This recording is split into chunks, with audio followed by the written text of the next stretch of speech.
Black boy offers to help lost white lady. What she finds in his backpack shocks her. The late afternoon sun spilled like honey over the cracked sidewalks of Franklin Heights, a neighborhood suspended somewhere between forgotten potential and stubborn resilience, where corner stores buzzed with life, old brick apartment buildings wore ivy like armor, and every stoop had a story if you stayed long enough to listen. It was a Tuesday, unremarkable in most ways, except for the fact that Ms. Lenora Whitmore, recently retired, recently widowed, and recently relocated from Vermont to be closer to her only daughter, had managed to get herself magnificently, overwhelmingly lost. She had intended only a short walk, just to stretch her legs after unpacking boxes all morning in her daughter's spotless condo on the east side of town. But somewhere between misreading the bus stop map and following what she thought was just a shortcut, she'd ended up here. No cell service, no familiar buildings, and certainly no idea how to get back to the nice, tree-lined street her daughter had so proudly moved her into just days earlier.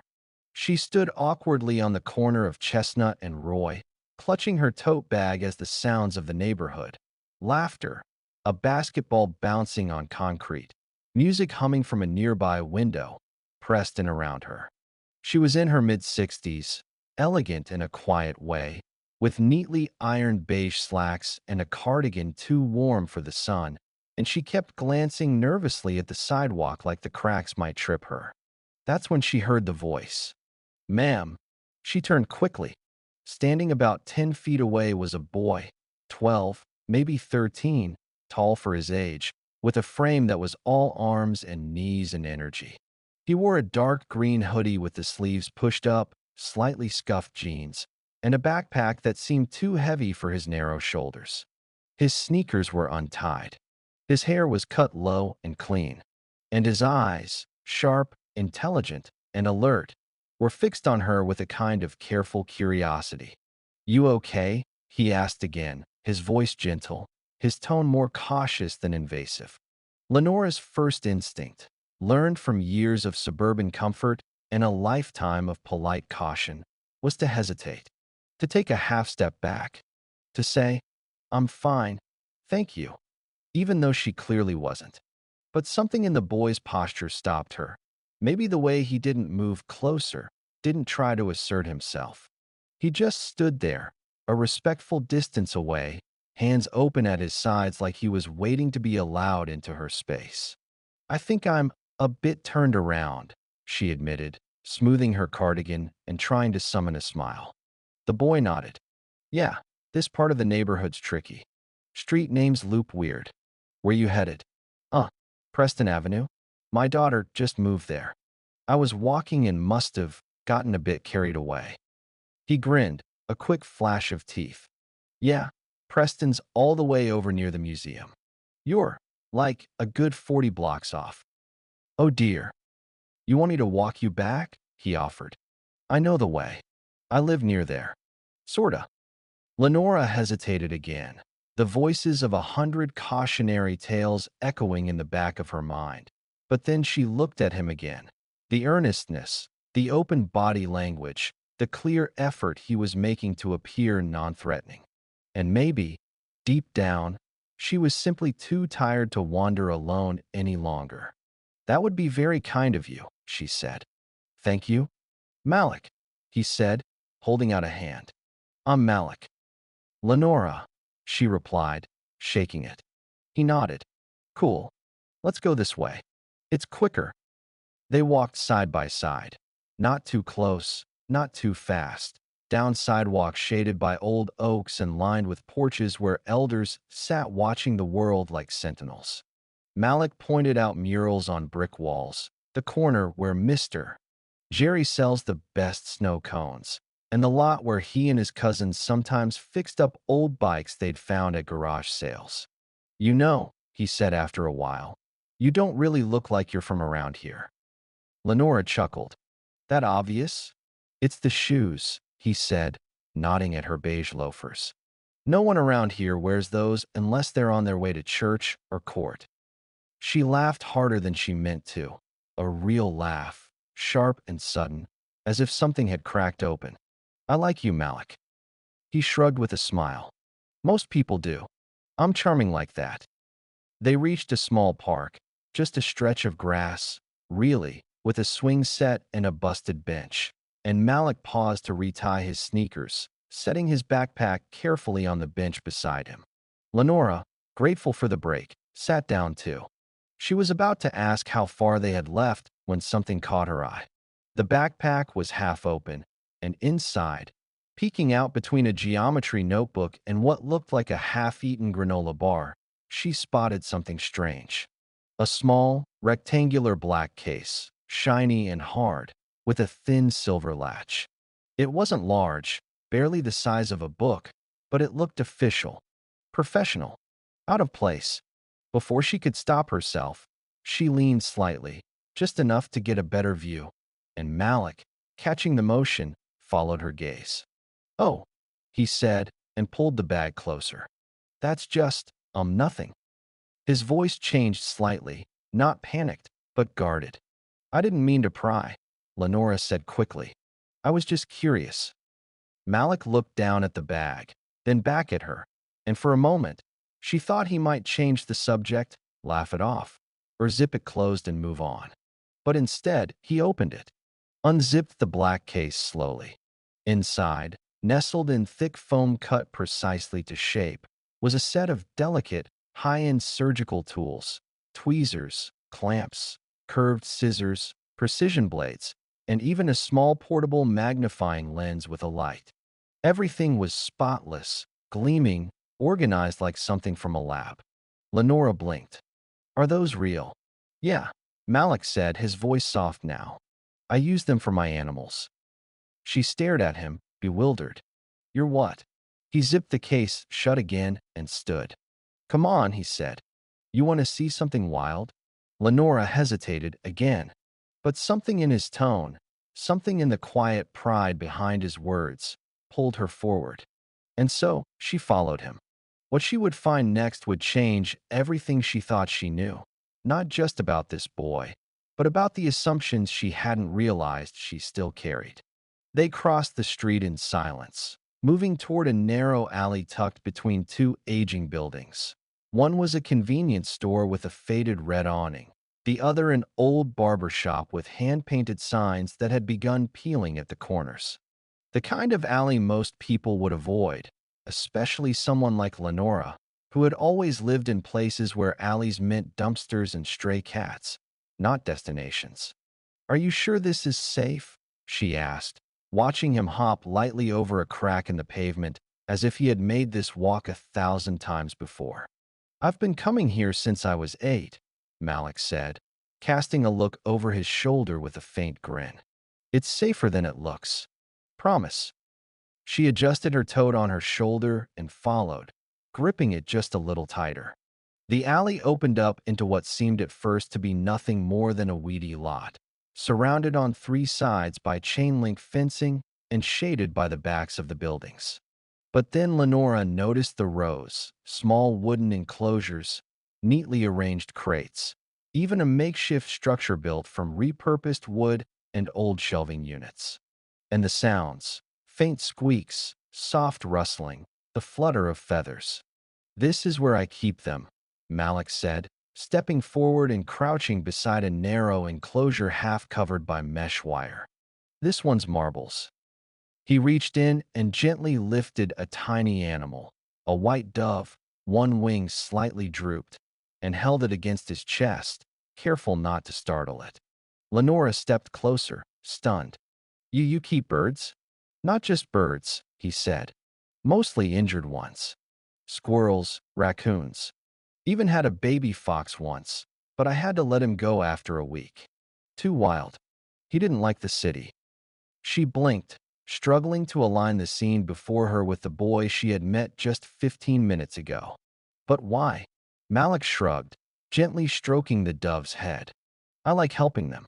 They get hurt a lot around here. Cars, glass, people who don't pay attention. I figured someone should care. Might as well be me." He moved with a gentle precision that was startling for someone his age. Every motion was slow, deliberate, practiced. And then she remembered the case in his backpack.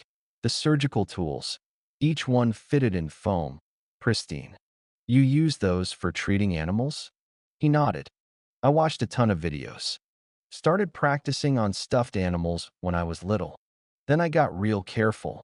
My uncle gave me those tools for my birthday last year. Said if I was going to do this, I should do it right. But you're just a kid.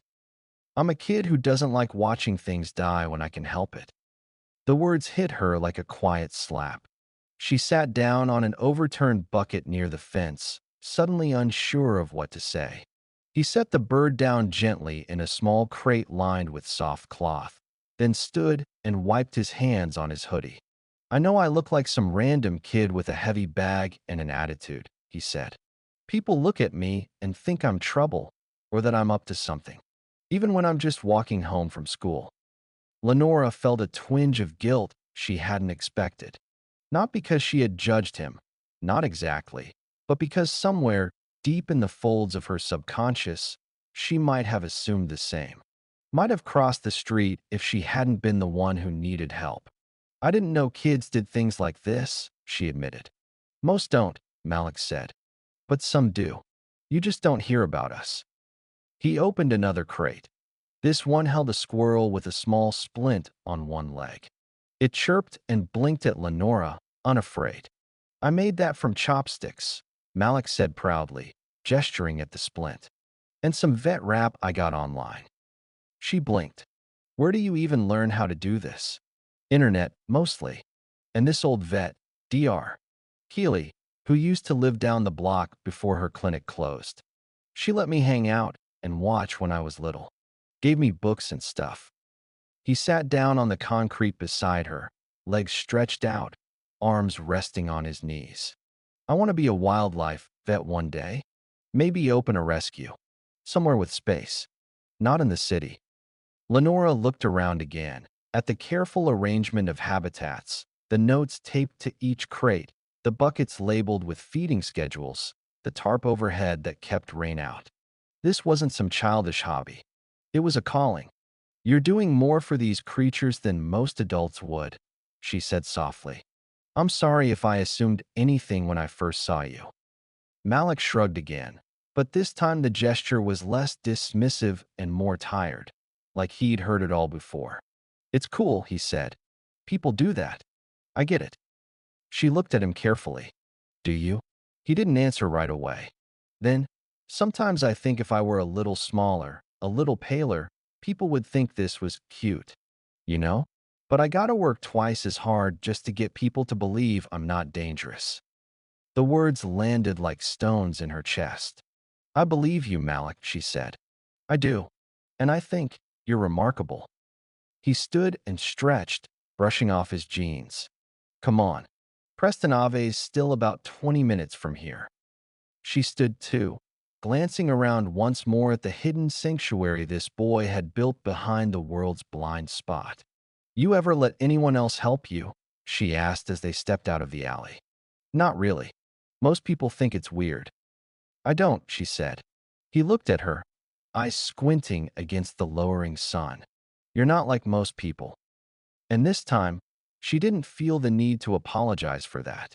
They left the alley slowly, the shadows stretching longer behind them, the sky deepening into a soft orange that caught in the windows of passing cars and storefront glass like sparks before dusk. Malik kept his pace steady, matching Lenora's stride without hurrying her, which, she noticed, was a quiet kindness. Her knees weren't what they used to be, and while she'd never admit it, the walk had begun to wear her out more than she expected. Still, she found herself focused less on the ache in her legs and more on the memory of what she'd just seen. The tools, the animals, the structure, the thoughtfulness of it all. Malik, she said after a stretch of silence, do your parents know about what you're doing back there? He kept walking for a moment, then replied with a shrug that said more than any words could. My mom knows, he said. Kinda. She's got 2 jobs. Cleaning and cooking for a hotel. Leaves early, gets back late. She knows I'm doing something good, but she doesn't really have time to come look. Sometimes she's just glad I'm not getting into trouble." There was no bitterness in his voice, just a quiet practicality, a tone Lenora recognized from people who'd learned early not to expect too much from others. "And your dad?" Malik shrugged again. "Don't know him." Lenora winced softly. "I'm sorry." He glanced sideways. "Don't be. I'm not." They crossed under a flickering street lamp as it buzzed to life, and Malik pointed toward a side street up ahead. "This way's faster." She followed, her tote swinging gently at her side. "Do your teachers know what you do?" "About the animals?" "Some," he said. "There's this one Mr. Frank's science teacher. He's cool. He gave me a biology textbook from the high school. Said I probably already knew most of it anyway. Sounds like a smart man." "Yeah, but even he said I should think about, like, image management, whatever that means. Told me to be careful walking around with my bag open. Said people might get the wrong idea." At that, Lenora's face colored. She looked at Malik's backpack again, the zippers frayed at the edges, a patch sewn on with tiny blue stitches. It didn't look like trouble, but she knew what some people would see. "People do like to assume," she said. "Yeah," Malik said, "especially when you're like me." They walked another block in silence. Lenora could feel a shift between them now, a gentle but significant opening, like the kind of trust that's offered in tiny, deliberate steps. Not rushed, not asked for, earned. "You're not in school today?" she asked gently. "Half day," he said.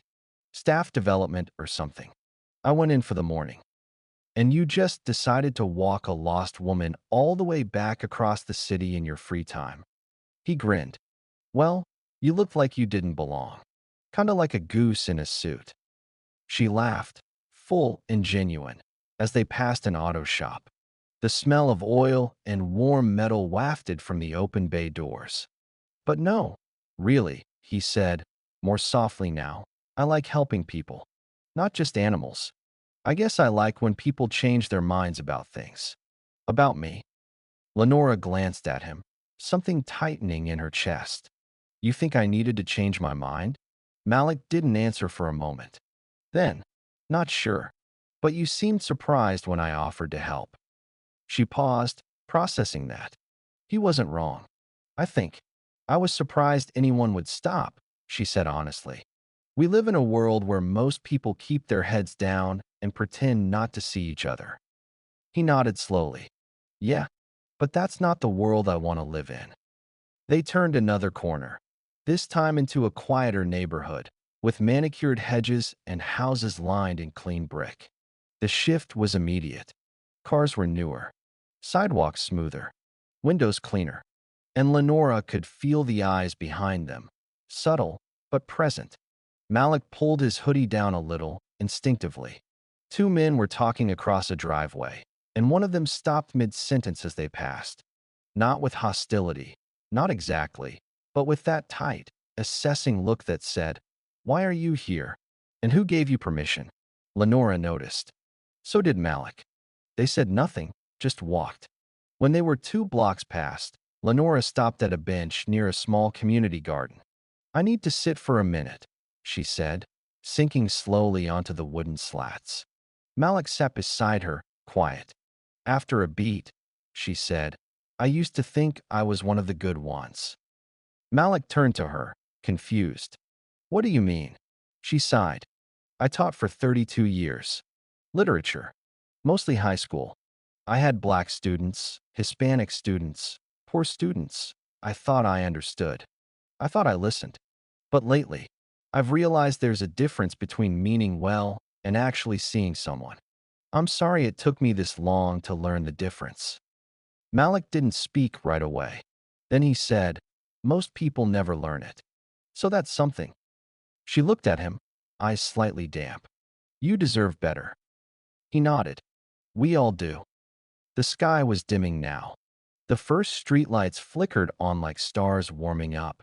"I think you're going to change the world," she said quietly. Malik smiled, not wide, but real. "I just want to fix what's broken," he said.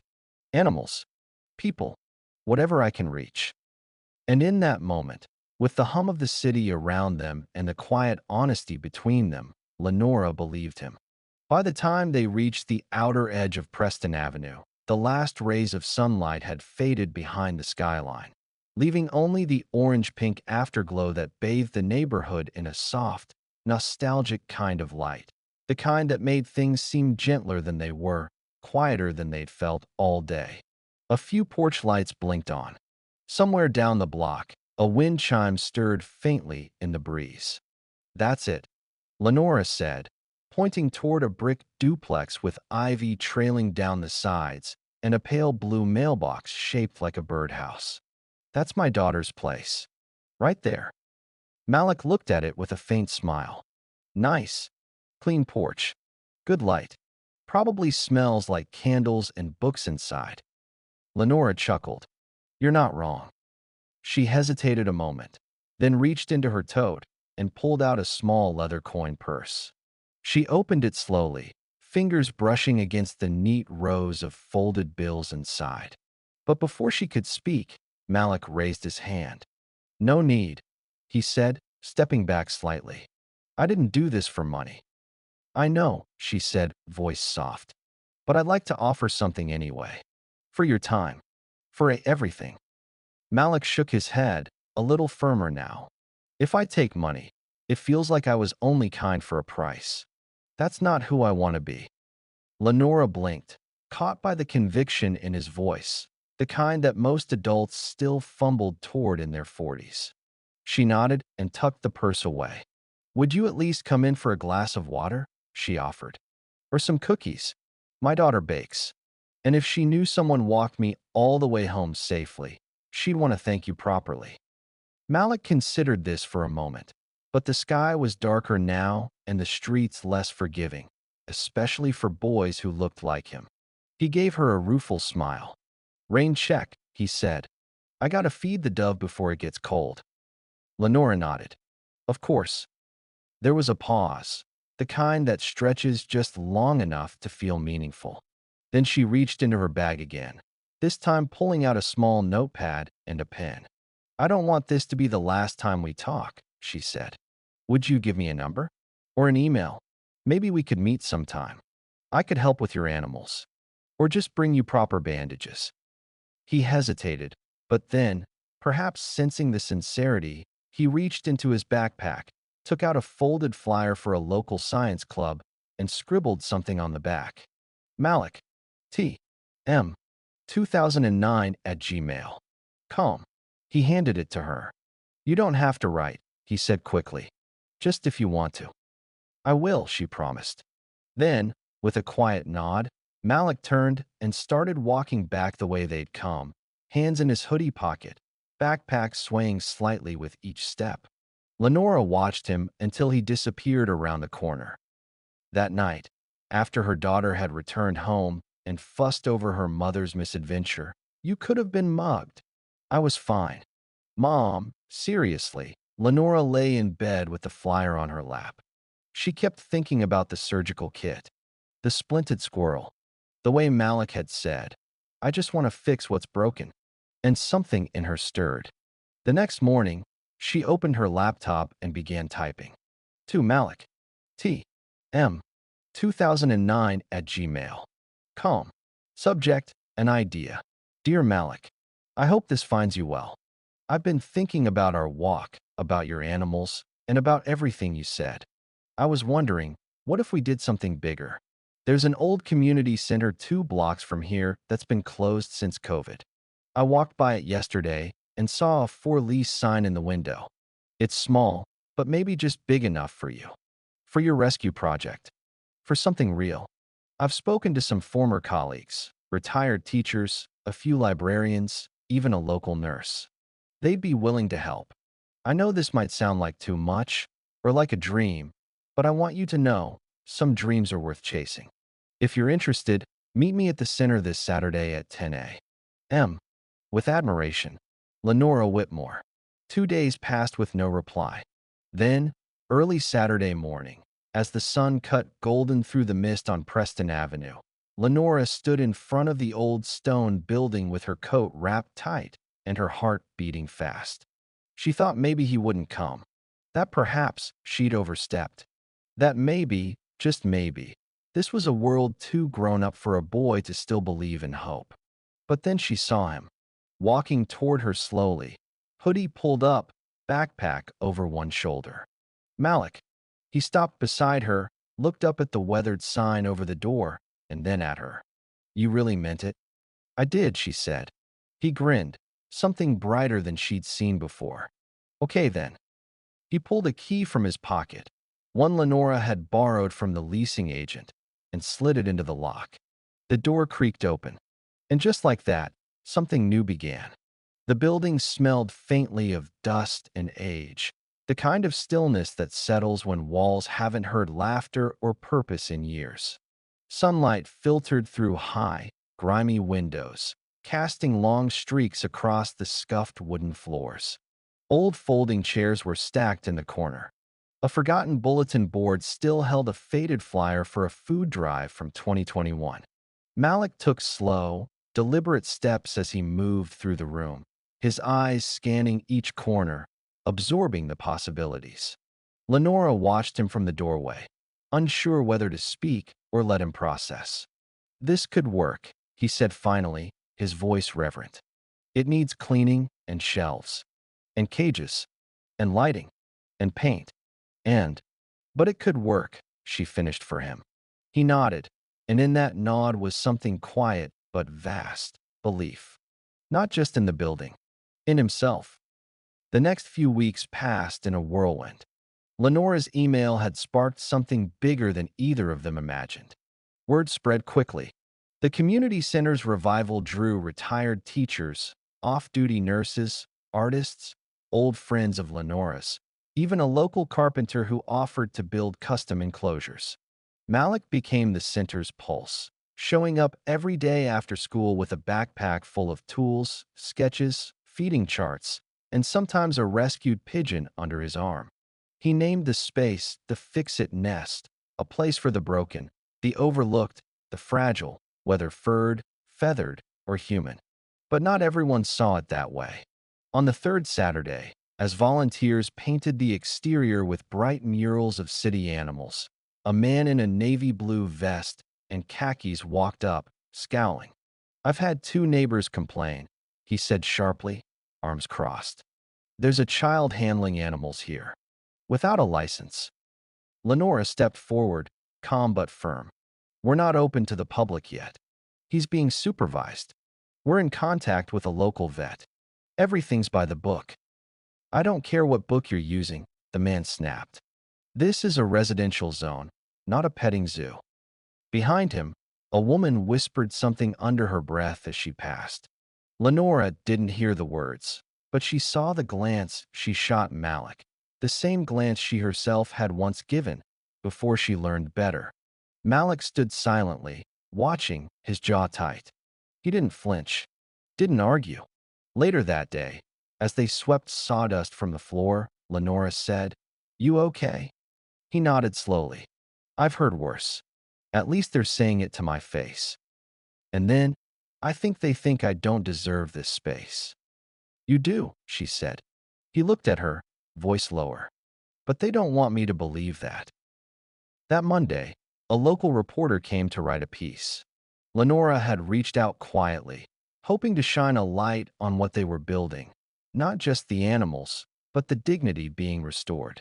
The article hit the city's online magazine 2 days later with the headline, 13-year-old builds rescue center in forgotten community hall, with help from retired teacher. The photo showed Malik holding a bandaged raccoon in gloved hands, smiling shyly beside a hand-painted mural of a dove. It went viral. Donations poured in. Calls came from the school district, from the mayor's office, from a local vet school offering mentorship. And then, one afternoon, as Malik was cleaning a crate, his mother came. She stood in the doorway, still in her hotel uniform, her hair tied up, her shoes weary. Malik froze. Mom, I saw the article, she said, voice trembling. I didn't want to bother you, he said quickly. I know you're always working. She crossed the room, knelt beside him, and hugged him hard. "You're not a bother," she whispered. "You're my miracle." He blinked, caught between shock and tears. That evening, Lenora walked home alone, the spring air cool against her cheeks. She passed the same corner where she had first met Malik, when he had simply been a boy with a heavy backpack and a cautious voice. Now he was something more: a leader, a healer, a reminder that sometimes it's the ones the world overlooks who build spaces strong enough to hold everyone else.